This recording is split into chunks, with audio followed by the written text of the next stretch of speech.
Hi hello ಎಲ್ರಿಗೂ ನಮಸ್ಕಾರ. Welcome back to my YouTube channel. ಇವತ್ತಿನ ವಿಡಿಯೋದಲ್ಲಿ ನಾನು ವರಮಹಾಲಕ್ಷ್ಮಿ ಹಬ್ಬದ ವ್ಲಾಗ್ನ ಶೇರ್ ಮಾಡ್ಕೊತಾ ಇದ್ದೀನಿ. ನಮ್ಮ ಚಾನಲ್ಗೆ ಯಾರಾದರೂ ಹೊಸಬ್ರು ಬಂದಿದ್ರೆ ನನ್ನ ಚಾನಲ್ನ ಸಬ್ಸ್ಕ್ರೈಬ್ ಮಾಡ್ಕೊಳ್ಳಿ. ಹಾಗೆ ಈ ವಿಡಿಯೋ ಇಷ್ಟ ಆಯಿತು ಅಂದರೆ ಲೈಕ್ ಮಾಡೋದನ್ನು ಕೂಡ ಮರಿಬೇಡಿ. ಸೊ ಇಲ್ಲಿ ನಾನಿವತ್ತು ಹಬ್ಬಕ್ಕೆ ಅಂತಂದು ಎಲ್ಲ ತಿಂಡಿಗಳನ್ನೆಲ್ಲ ರೆಡಿ ಮಾಡ್ತಾ ಇದ್ದೀವಿ, ನಾನು ಅಮ್ಮ ಎಲ್ಲ ಸೇರ್ಕೊಂಡ್ಬಿಟ್ಟು. ಸೊ ಪೂರ್ತಿ ಡೀಟೇಲ್ ವಿಡಿಯೋ ಎಲ್ಲ ತೋರ್ಸೋಕ್ಕಾಗಲ್ಲ, ರೆಸಿಪಿ ಇದು. ಸೊ ಎಷ್ಟಾಗುತ್ತೆ ಅಷ್ಟು ತೋರಿಸ್ತಾ ಇದ್ದೀನಿ ಅಷ್ಟೇ. ಸೊ ಇವಾಗ ಕರ್ಜಿಕಾಯಿ ಮಾಡ್ತಾ ಇದ್ದಾರೆ ಅಮ್ಮ. ಇವತ್ತು ಉಂಡೆ, ಕರ್ಜಿಕಾಯಿ ಹಾಗೆ ಚಕ್ಲಿ ಎಲ್ಲನೂ ಕೂಡ ಮಾಡ್ತಾ ಇದ್ದೀವಿ. ಸೊ ತುಂಬಾ ಲೇಟ್ ಆಯ್ತು ಈ ಸತಿ ತಿಂಡಿಗಳನ್ನೆಲ್ಲ ಮಾಡೋದು. ಸೊ ಹಾಗಾಗಿ ನೋಡೋಣ ಅಂತಂದು ಒಂದೊಂದೇ ಮಾಡ್ಕೊತಾ ಇದ್ದೀನಿ. ಇವತ್ತೇ ಎಲ್ಲ ಮುಗಿಸ್ಬಿಡೋಣ ಅಂತ ಅಂದ್ಕೊಂಡಿದ್ದೀನಿ ಆದಷ್ಟು. ಸೊ ಹಾಗಾಗಿ ಒಂದೊಂದನ್ನೇ ಮಾಡ್ಕೊತಾ ಇದ್ವಿ. ಕರ್ಜಿಕಾಯಿ ಮಾಡಿ ಎಲ್ಲ ಆದಮೇಲೆ ರವೆ ಉಂಡೆನ ಮಾಡ್ತಾ ಇದ್ದೀವಿ. ರವೆ ಉಂಡೆ ಮಾಡೋದು ತುಂಬಾ ಈಸಿ. ಚೆನ್ನಾಗಿ ಹುರ್ಕೋಬೇಕು ತುಪ್ಪದಲ್ಲಿ ಘಮ ಘಮ ಅನ್ನೋ ಥರ. ತುಪ್ಪ ಅಂತೂ ತುಂಬಾ ಬೇಕು ಇದಕ್ಕೆ. ಚೆನ್ನಾಗಿ ಹುರ್ಕೊಂಡು ಸಕ್ಕರೆ, ಹಾಲು ಎಲ್ಲ ಮಿಕ್ಸ್ ಮಾಡಿಬಿಟ್ರೆ ರವೆ ಉಂಡೆ ತುಂಬಾ ಚೆನ್ನಾಗಿರುತ್ತೆ, ಸ್ಮೂತಾಗಿರುತ್ತೆ. ಸೊ ನನಗಂತೂ ನನ್ನ ಮಕ್ಕಳಿಗಂತೂ ತುಂಬಾ ಇಷ್ಟ. ಹಾಗಾಗಿ ಸ್ವಲ್ಪ ಜಾಸ್ತಿನೇ ಮಾಡಿರ್ತೀನಿ ನಾನು.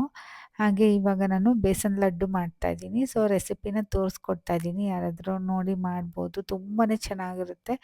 ಮಕ್ಕಳಿಗಂತೂ ತುಂಬ ಇಷ್ಟ ಆಗುತ್ತೆ ಅಂತಲೇ ಹೇಳ್ಬೋದು. ಬೇಸನ್ ಲಡ್ಡು ತುಂಬಾ ಟೇಸ್ಟಿಯಾಗಿರುತ್ತೆ ಕಡಲೆ ಹಿಟ್ಟಿಂದ ಮಾಡೋದ್ರಿಂದ.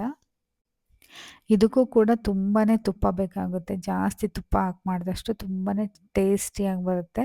ಸೊ ನಾನಿವಾಗ ನೋಡ್ತಾ ಇರ್ಬೋದು ಆಲ್ಮೋಸ್ಟ್ ಒಂದು 100 ಗ್ರಾಮ್ ತುಪ್ಪನ ಹಾಕಿದ್ದೀನಿ. ಹಾಕ್ಬಿಟ್ಟು ಫಸ್ಟ್ ನಾನು ದ್ರಾಕ್ಷಿ ಗೋಡಂಬಿನೆಲ್ಲ ಹುರ್ಕೊತಾ ಇದ್ದೀನಿ.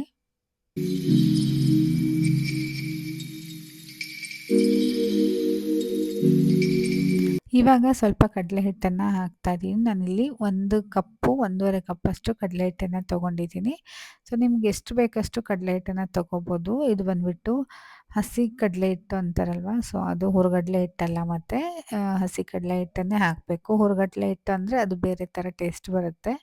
ಸೊ ಅದಕ್ಕೆ ಚೆನ್ನಾಗಿ ತುಪ್ಪ ಹಾಕಿ ನಾನು ಚೆನ್ನಾಗಿ ಫ್ರೈ ಮಾಡ್ಕೊತೀನಿ. ಅಂದರೆ ಲೋ ಫ್ಲೇಮಲ್ಲೇ ಮಾಡ್ಕೋಬೇಕು, ಜೋರಾಗಿ ಮಾಡ್ಕೋಬಾರ್ದು.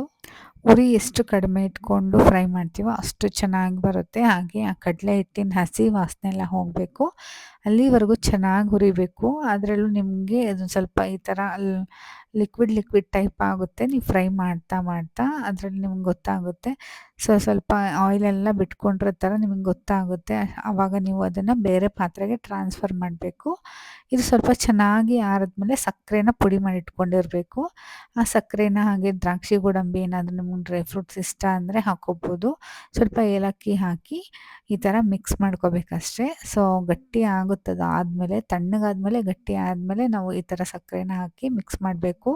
ಪೂರ್ತಿ ತಣ್ಣಗಾದ್ರೇ ಚೆನ್ನಾಗಿ, ಇಲ್ಲಾಂದರೆ ಮತ್ತೆ ನೀರು ಹೊಡೆಯುತ್ತೆ. ಈ ಥರ ಸಕ್ಕರೆನ ಚೆನ್ನಾಗಿ ಮಿಕ್ಸ್ ಮಾಡಿ ಕಲಸಿ ಉಂಡೆ ಕಟ್ಟಿದ್ರಾಯ್ತು. ಬೇಸನ್ ಲಡ್ಡು ರೆಡಿ ಆಗುತ್ತೆ. ಸೊ ತುಂಬಾ ಈಸಿ, ಮಾಡೋ ತನಕ ಅಷ್ಟೇ, ಕಲ್ತ್ಬಿಟ್ರೆ ಮುಗಿದೋಯ್ತು. ಅಷ್ಟು ಈಸಿ ಅಂತ ಅನಿಸುತ್ತೆ. ನಾನಿದು ಸೆಕೆಂಡ್ ಟೈಮ್ ಮಾಡ್ತಾ ಇರೋದು. ಫಸ್ಟ್ ಟೈಮ್ ಮಾಡಿದಾಗ ಸ್ವಲ್ಪ ಎಡವಟ್ಟಾಗಿಬಿಟ್ಟಿತ್ತು, ಆದರೆ ಈ ಸತಿ ತುಂಬಾ ಚೆನ್ನಾಗಿ ಪರ್ಫೆಕ್ಟಾಗಿ ಬಂದಿತ್ತು ಲಾಸ್ಟ್ ಟೈಮ್ಗಿನ. ಸೊ ರವೆ ಉಂಡೆ, ಆಮೇಲೆ ಕರ್ಜಿಕಾಯಿ, ಹಾಗೆ ಬೇಸನ್ ಉಂಡೆ ಎಲ್ಲನೂ ಕೂಡ ಮಾಡಿ ಆಯಿತು. ಅದಾದಮೇಲೆ ಇವಾಗ ಚಕ್ಲಿ ಮಾಡಿಬಿಡೋಣ ಅಂತಂದು 1-2 ಲೋಟ ಅಷ್ಟು ಅಕ್ಕಿ ಮತ್ತು ಹುರ್ಗಡ್ಲೆ ಹಿಟ್ಟು ಎಲ್ಲ ಮಿಕ್ಸ್ ಮಾಡಿ ಚಕ್ಲಿನೂ ಕೂಡ ಮಾಡ್ತಾಯಿದ್ದೀನಿ. ತುಂಬಾ ಚೆನ್ನಾಗಿ ಬಂದಿತ್ತು ಚಕ್ಲಿನೂ ಕೂಡ ಕ್ರಿಸ್ಪಿಯಾಗಿ. ಸೊ ಬೇಸನ್ ಲಡ್ಡು ನೋಡ್ತಾ ಇರ್ಬೋದು, ಆರೋದಕ್ಕೆ ಅಂತ ಇಟ್ಟೇನಿ, ಈ ಥರ ಆಗಿತ್ತು. ತುಂಬಾ ಚೆನ್ನಾಗಿರುತ್ತೆ, ನೀವು ಕೂಡ ಒಂದ್ಸಲ ಟ್ರೈ ಮಾಡಿ ನೋಡಿ. ಅದಾದಮೇಲೆ ಹೂವು ಹಣ್ಣು ಎಲ್ಲ ತರೋಣ ಅಂತಂದು ಹೋದ್ವಿ. ಸೊ ತುಂಬಾ ಮಳೆ ಸ್ಟಾರ್ಟ್ ಆಗಿತ್ತು. ಅದಾದಮೇಲೆ ಹೂವು ಹಣ್ಣು ಎಲೆ, ಸ್ವಲ್ಪ ಪೂಜೆಗೆ ಸಾಮಾನೆಲ್ಲ ಏನೇನು ಬೇಕೋ ಎಲ್ಲನೂ ಕೂಡ ತೊಗೊಂಡು ಮನೆಗೆ ಬಂದೆ. ಸೊ ಹಬ್ಬ ನಾಳೆ ಅಲ್ವಾ, ಹಾಗಾಗಿ ಸೀರೆನ ಪ್ಲೇಟಿಂಗ್ ಮಾಡಿ ಇಟ್ಕೊಂಡ್ಬಿಡೋಣ ಅಂತಂದು ಮಾಡ್ತಾಯಿದ್ದೀನಿ. ಸೀರೆನ ನೀಟಾಗಿ ಫೋಲ್ಡ್ ಮಾಡಿ, ಐರನ್ ಮಾಡಿ, ರೆಡಿ ಮಾಡಿ ಎತ್ತಿಟ್ಕೊಂಡೆ. ಅದಾದಮೇಲೆ ಸೊ ನಾಳೆಗೆ ಪೂಜೆಗೆ ಕಂಕಣಗಳನ್ನೆಲ್ಲ ಕಟ್ಟಿ ರೆಡಿ ಮಾಡಿ ಇಟ್ಕೊಳ್ಳೋಣ ಅಂತಂದು ಕಂಕಣನೂ ಕೂಡ ಕಟ್ತಾಯಿದ್ದೀನಿ.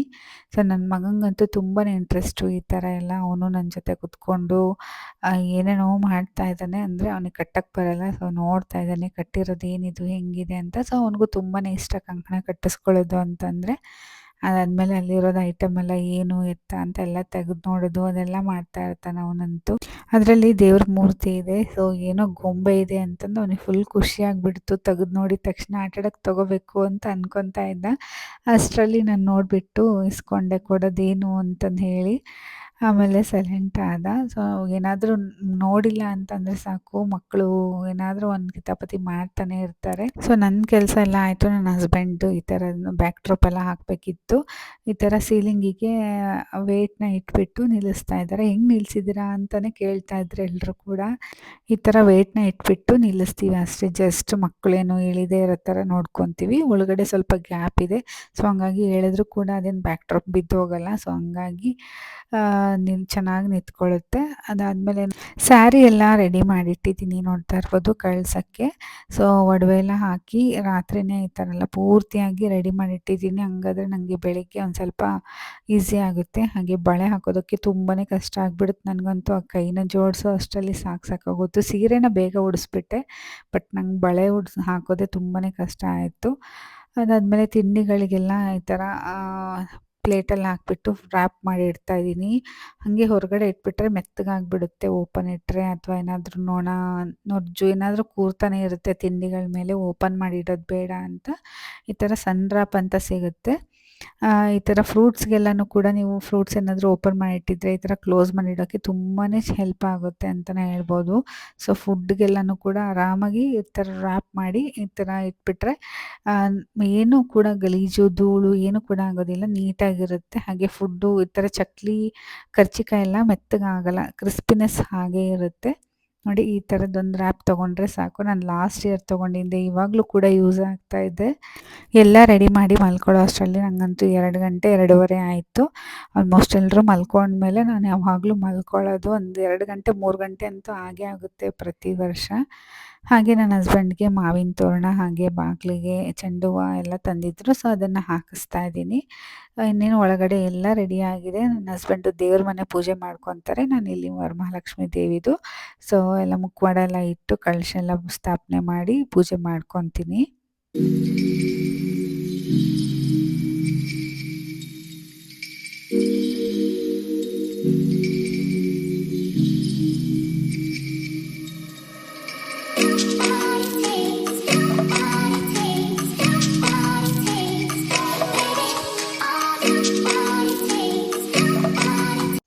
ಅಮ್ಮ ರಂಗೋಲಿ ಹಾಕ್ತಾಯಿದ್ರು. ನಾನಿಲ್ಲಿ ದೇವ್ರ ಮನೆಗೆ ಮಾವಿನ ತೋರಣ, ಹೂವಿನ ತೋರಣ ಎಲ್ಲ ಹಾಕಿ ರೆಡಿ ಮಾಡ್ತಾಯಿದ್ದೀನಿ. ಸೊ ಈ ಸತಿ ರಂಗೋಲಿ ಏನು ತುಂಬ ಗ್ರ್ಯಾಂಡಾಗಿ ಹಾಕೋಕ್ಕಾಗಲಿಲ್ಲ. ಸೊ ನನಗಂತೂ ಇನ್ನೂ ಜಾಸ್ತಿ ಬಗ್ಗಿ ರಂಗೋಲಿ ಎಲ್ಲ ಹಾಕೋದು ಅದೆಲ್ಲ ಮಾಡೋದಿಲ್ಲ ಕೆಳಗಡೆ ಕೂತ್ಕೊಂಡು. ಸೊ ಹಂಗಾಗಿ ಅಮ್ಮನೇ ಹಾಕ್ತಾಯಿದ್ದಾರೆ. ನಮ್ಮ ಮನೇಲಿ ಯಾವಾಗಲೂ ಡೈಲಿ ಮನೆ ಕೆಲ್ಸಕ್ಕೆ ಬರ್ತಾರೆ ಆಂಟಿ, ಅವರು ಕಸ ಗುಡಿಸಿ ರಂಗೋಲಿನ ಹಾಕ್ಕೊಟ್ಟು ಹೋಗ್ತಾರೆ ಡೈಲಿ. ಇವತ್ತು ಅಮ್ಮ ಇದ್ದರು ಅಂತ ಅಮ್ಮನೇ ರಂಗೋಲಿನ ಹಾಕ್ತಾಯಿದ್ದಾರೆ. ಅಷ್ಟೊತ್ತಿಗೆ ನಂದು ಪೂಜೆ ಎಲ್ಲ ಆಯಿತು. ಸೊ ನನ್ನ ಮಗನ ಕೈಯಲ್ಲೂ ಕೂಡ ಪೂಜೆ ಮಾಡಿಸ್ತಾ ಇದ್ದೀನಿ, ಮಂಗಳಾರತಿ ಕೊಡಿಸ್ತಾ ಇದ್ದೀನಿ ಅವನಿಗೂ ಕೂಡ. ನನ್ನ ಮಗಳು ಎಲ್ಲ ಹೋಗಿದ್ಲು ಆಟ ಆಡೋದಕ್ಕೆ. ಸೊ ಇವನಿಗೆ ತುಂಬಾ ಇಂಟ್ರೆಸ್ಟು ಪೂಜೆ ಅದರಲ್ಲೆಲ್ಲ. ಸೊ ಗಂಟೆ ಬಾರಿಸೋದಾಗಲಿ, ಪೂಜೆ ಮಂಗಳಾರತಿ ಮಾಡೋದಾಗಲಿ ತುಂಬಾ ಇಂಟ್ರೆಸ್ಟು. ಹಂಗಾಗಿ ಇವನು ಎಲ್ಲೂ ಹೋಗಲ್ಲ. ಪೂಜೆ ಮಾಡ್ತಾ ಇದ್ದೀವಿ ಅಂದರೆ ಎದುರಿಗೆ ನಿಂತ್ಕೊಂಡಿರ್ತಾನೆ. ಎಷ್ಟು ಚೆನ್ನಾಗಿ ಗಂಟೆ ಬಾರಿಸ್ತಾ ಇದ್ದ ನೋಡಿ. ಸೊ ಈ ಥರ ಆಯಿತು, ನಂದು ಪೂಜೆ ಎಲ್ಲ ಆಯಿತು. ಇನ್ನೇನು ಎಡೆ ಮಾಡಬೇಕು. ಸೊ ಫುಲ್ ಈ ಥರ ಡೆಕೋರೇಷನ್ ಮಾಡಿ ಈ ಥರ ಫೈನಲ್ಲಾಗಿ ಈ ಥರ ಕಾಣ್ತಾ ಇದೆ ನಮ್ಮನೆ ಮಹಾಲಕ್ಷ್ಮಿ. ಹೇಗೆ ಕಾಣ್ತಾ ಇದೆ, ಹೇಗೆ ಸ್ಯಾರಿ ಉಡ್ಸಿದ್ದೀನಿ ಅಂತ ಕಮೆಂಟ್ ಮಾಡಿ. ಯಾರು ನೋಡ್ತಾ ಇದ್ದೀರಾ ಅವರು ಕಮೆಂಟ್ ಮಾಡಿದರೆ ಗೊತ್ತಾಗುತ್ತೆ ನನಗೆ. ಸೊ ಅದಾದಮೇಲೆ ನಾನು ಬ್ರೇಕ್ಫಾಸ್ಟ್ ಮಾಡಿರಲಿಲ್ಲ. ಸೊ ನಾನು 11:15 12 ಗಂಟೆ ಆಯಿತು ನಾನು ಬ್ರೇಕ್ಫಾಸ್ಟ್ ಮಾಡೋ ಅಷ್ಟರಲ್ಲಿ. ಅದಾದಮೇಲೆ ಅಮ್ಮ ಹೋಳಿಗೆ ತಿಂಡಿ ಎಲ್ಲ ಮಾಡ್ತಾಯಿದ್ರು. ಅಮ್ಮ ಎಡೆಗೆ ಎಲ್ಲ ರೆಡಿ ಮಾಡೋ ಅಷ್ಟರಲ್ಲಿ ನಾನು ಸಂಜೆಗೆ ಅರಿಶಿನ ಕುಂಕುಮಕ್ಕೆ ಅಂತಂದು ಎಲ್ಲನೂ ಕೂಡ ರೆಡಿ ಮಾಡಿ ಇಟ್ಕೊಂಡಿದ್ದೀನಿ. ಸೊ ಇವಾಗ ನಾನು ದೇವ್ರಿಗೆ ಎಡೆ ಮಾಡ್ತಾಯಿದ್ದೀನಿ. ಸ್ವೀಟು ಹಾಗೆ ಕಾಳಿನ ಪಲ್ಯ, ಕೋಸಂಬರಿ, ರೈಸು, ಸಾಂಬಾರು ಇಷ್ಟೇ ಸದ್ಯಕ್ಕೆ ಮಾಡ್ಕೊಂಡ್ವಿ. ಇವತ್ತು ಆಫೀಸ್ಗಳೆಲ್ಲ ರಜೆ ಇರಲಿಲ್ಲ. ಹಾಗಾಗಿ ನನ್ನ ಹಸ್ಬೆಂಡು, ನನ್ನ ಬ್ರದರ್ಸ್ ಯಾರೂ ಇರಲಿಲ್ಲ. ಹಾಗಾಗಿ ನಾವು ಅಷ್ಟೇ ಇದ್ದಿದ್ದು. ಹಾಗಾಗಿ ಸ್ವಲ್ಪನೇ ಮಾಡಿದ್ವಿ. ಬಜ್ಜಿ ಎಲ್ಲ ಮಾಡಿರಲಿಲ್ಲ. ಸೊ ಸಂಜೆ ಮಾಡ್ಕೊಳ್ಳೋಣ ಅಂತಂದು ಸೊ ಎಡೆಗಷ್ಟೇ ಎಷ್ಟು ಬೇಕಷ್ಟೇ ಮಾಡ್ಕೊಂಡ್ವಿ. ಸೊ ಅದಾದಮೇಲೆ ಸಂಜೆ ಎಲ್ರಿಗೂ ಕೂಡ ಅರಿಶಿನ ಕುಂಕುಮ ಎಲ್ಲ ಕೊಟ್ಟು ಪೂಜೆನ ಮುಗಿಸ್ದೆ. ಸೊ ಇದಾಗಿತ್ತು ನಮ್ಮ ಮನೆಯ ವರಮಹಾಲಕ್ಷ್ಮಿ ಹಬ್ಬ. ವಿಡಿಯೋ ಇಷ್ಟ ಆಗಿದ್ರೆ ಲೈಕ್, ಶೇರ್, ಕಮೆಂಟ್ ಮಾಡಿ. ನಮ್ಮ ಚಾನಲ್ನ ಸಬ್ಸ್ಕ್ರೈಬ್ ಮಾಡೋದನ್ನ ಮರಿಬೇಡಿ.